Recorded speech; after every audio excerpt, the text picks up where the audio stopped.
Soundstripe. Trying to get a lot of dough. Anything is possible. Turn me up in the headphone. Soundstripe. Yeah. Trying to get a lot of dough and dirt through all the obstacles, cause anything is possible. Yeah. Oh man, I got a lot of goals. Stack that bread and by my nose. Anything is possible. Yeah. Welcome back to the XandO Sports Show. I'm your host, Ricky G. Stanley. Hope all is well. Just getting back from the big state of Texas. Got a little trip down there. Went from Dallas and Frisco area all the way to Houston. Found out the hard way that's a 4-hour drive. Houston and the actual state of Texas is a lot bigger than I thought. Had a good time though. Good eats and everything around there is of course bigger. They didn't lie. But as for this week, free agency, sports world has been in a frenzy. The free agency is really cooking. I really thought the height of this free agency was going to be the Russell Wilson trade down to the Broncos. Boy, was I wrong. Let's get right into it. Like I said, a lot transpired this week. Starting off with the quarterback position of Baker Mayfield. He was very upset with the Browns. For some reason, he felt like, he wasn't getting the respect that he needed. He wanted to be traded from the Browns. I thought that was kind of stupid, to be honest, because when he was going to get drafted year one, nobody really looked at him like that but the Browns. But, I digress. So, the Browns said, no, we're not trading you. And so, he wanted to pout and he wanted to look around and, make a media frenzy. And it wasn't even 30 minutes later that Deshaun Watson let Carolina know that they were out of the run. And I felt like, just go into that a little bit, I felt like that was a wash. He wanted Carolina to guarantee the last 2 years of his contract, and he would have told them yes. They could really use him. I mean, out of anybody that could use him the most, if he's available to play. They said no to the contract. He said no to them. Atlanta, I don't feel like they had enough for him to even waive his contract right of no trade clause. So no. Who else is on the list? Oh, the New Orleans Saints. They're cap strapped. He would have loved to play there because that was been not too far from where his home is, which is I think Atlanta. But you have nothing like. Your running back gonna be in prison. Your top receiver was out almost all last year for an ankle injury. They had nothing to offer him, and Sean Payton is gone. So it's been kind of like he's in the same position he's in now. So then he calls the Browns back because he told the Browns no too. He called them back. He was like, "Hey, can you sweeten the pot?"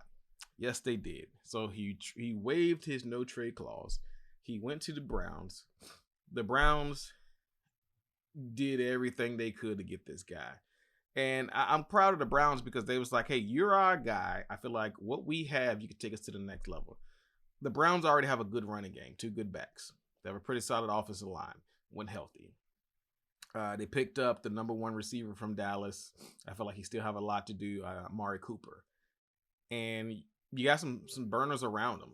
So I feel like they have a lot of pieces in their defense. It's not bad either. So you get this guy in because Baker really was like a developmental guy. He could be your guy, but it's going to be down the road. Deshaun Watson is ready to win for you now.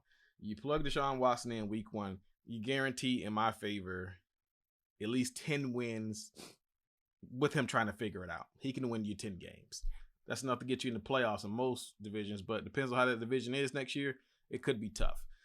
Not only the Browns trade for Watson, they gave him a new 5-year, $238 million deal. Now, new contract, and this is why they did it.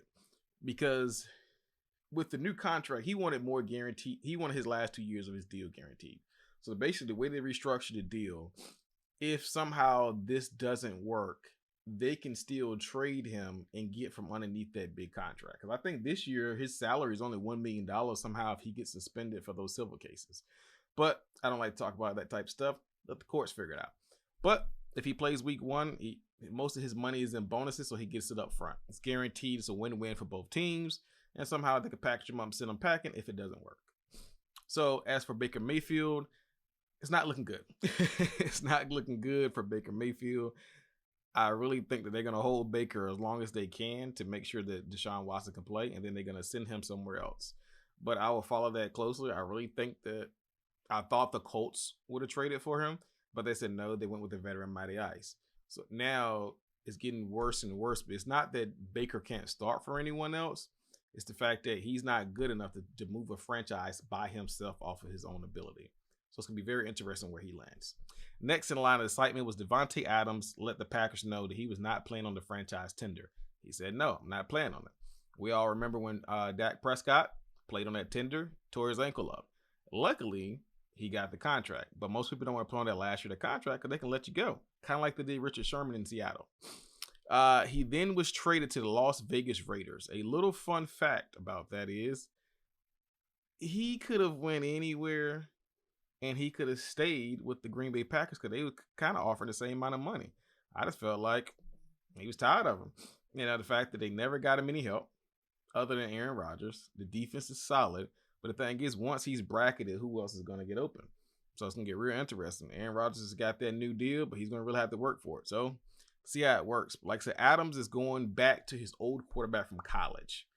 They played together, I think it's at Fresno State, Derek Carr. You get to reunite along with the record-setting contract with 5 years, $140 million deal. Sounds good in a win-win. That's $65 million guaranteed. However, this contract is back end heavy, which I don't like to see athletes do.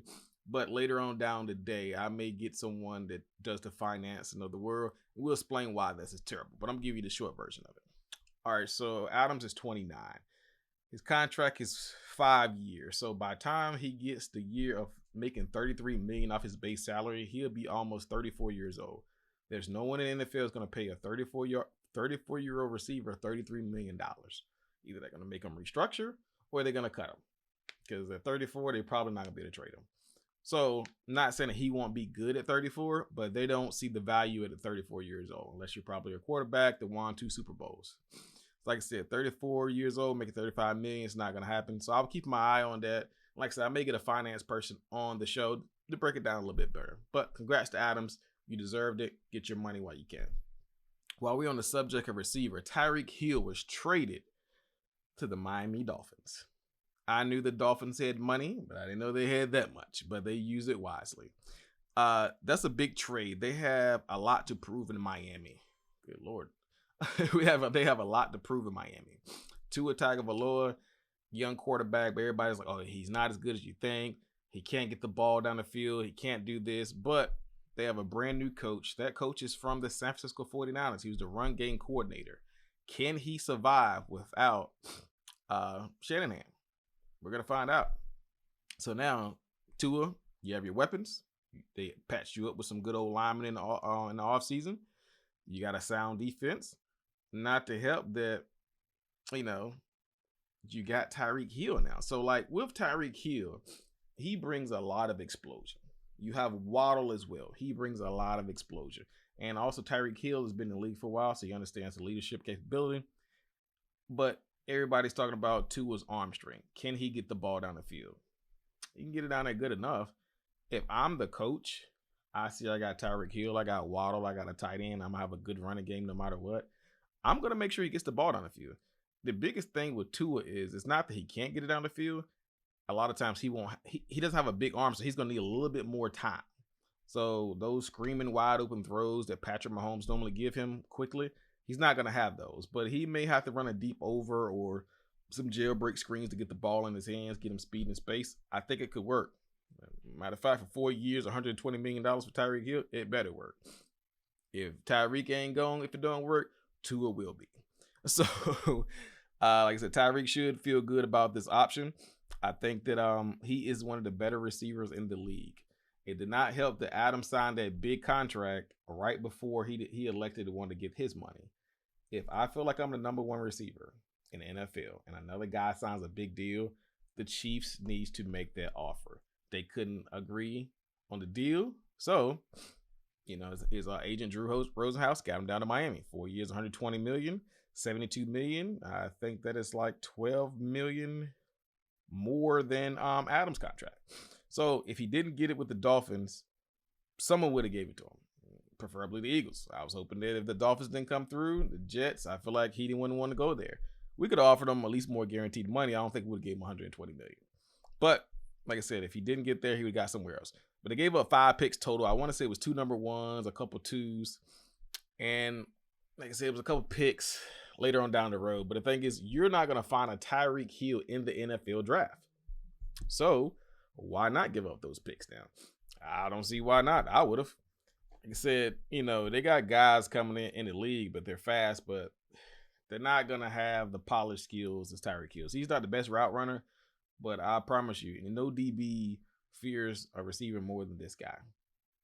So, however, the question raised that I saw after this trade was, I want to say Keenan Allen was like, someone is going to get exposed. And everybody was like, who? I'm going to go ahead and answer that for you. I'm going to save everybody some time, some energy. Tyreek Hill would not have the 40-plus yard plays like he did with Patrick Mahomes. But I still think he's going to get between 12 to 1,300 yards receiving, point blank, because he's going to be a focal point of the offense, and they're going to force feed him if they need to. I feel like Patrick Mahomes is not going to be exposed because I feel like, A, he still has Travis Kelce. They're going to make his running game a little bit better. I think they're going to go more balanced, so he won't throw for 4,700 yards. He'll throw for 4,000. And the fact that he won't have the biggest plays down the field, but he still got Andy Reid. He's still going to have creativity, and they're still going to have efficiency. So I feel like he's still going to be great. I just don't think they would be as ecstatic as they were with that marriage. Tyreek Hill, he's a walking touchdown. Ask the Bills what happened. So those little under routes that Tyreek Hill could take 62 yards, Patrick Mahomes would not have those with the guys he have now. I feel like Tyreek Hill is one of those guys that's like an alien. You're not going to see him too often running on earth. So, like I said, with Andy Reid, I feel like he's still going to get Patrick in the best positions to make plays. I feel like Tyreek Hill is going to be very good for the Dolphins if he stays healthy. But as for Tua, everybody's going to be like, well, it exposed Tua because he has all these weapons. Can he get it done? He has no choice. I'm the head coach. I'm going to look Tua in his eyeballs, and I'm going to say, hey, Tua, let it fly. I'm going to call plays, and he's going to get it downfield. Nobody's going to sit in cover 2 with us. First of all, if you do somehow, let's say if Tyreek Hill gets 500 yards in the first 3 games, you're going to bracket him, right? First of all, I'm going to move him around, so you can't bracket him. And if you do, I got Waddle out there still putting fear in God people out there. And my tight end, he can run. He can really run. And it's going to be a 60-40 split of rushing and passing. Predominantly, I would probably be heavier on the pass starting the season now to see what my guys can do. But if we're playing against a team that's weak against the run, I'm going 60-40 on the heavy side of the rushing. So it depends on who you are and how they can defend you. Depends on how my game plan would be. But they can run the ball pretty well with this guy. He is very creative with the run game. Love to give the linebackers a lot of eye candy, so they hesitate. So I feel like they're going to, whoever run the ball, they're going to have a 1,200-yard rusher. Easy. Whether it's 2 guys rushing for 600 apiece, or 1 guy running for 1,200, I think the Dolphins are going to surprise a lot of people. But Tua, I don't feel like if he is healthy, he's going to air that thing out. I can see him throwing for 4,000 yards easy, and people getting off his back saying he can't throw the ball. I don't expect him to be Tom Brady airing it out or Patrick Mahomes, but I feel like he could be a Drew Brees and still throw for 5,000 yards without having to throw it 50 yards down the field. It's all about efficiency and accuracy. Oh, I almost forgot. Shout out to my Canes. My Canes are in the Elite 8. Yes, we have not been in the Sweet 16 since 2016, if I'm not mistaken. We won the ACC outright that year, and this year we didn't win the ACC, but we did make people put respect on our name. I didn't like that we beat Duke this year. We only lost 3 games at the moment. We was undefeated in the ACC, and they would not rank us. And so we lost a few games down in the stretch, and they would not rank us after that. Now we're in the Elite 8, so put some respect on our name of the Hurricanes. I can't wait to, I think they play tomorrow against Kansas State. One of those 2 teams. I'm looking forward to it. Like I said, we ain't made a Sweet 16 in a long time. Excited for my Canes. So, we'll see how that shapes up, because I know everybody's brackets is busted, because nobody had the Canes getting in the Elite 8. So, as for time, this is mine. I'm your host, Ricky G. Stanley. Trying to get a lot of dough. Anything is possible. Turn me up in the headphone. Sounds right. Yeah. Trying to get a lot of dough and dirt through all the obstacles, cause anything is possible. Yeah.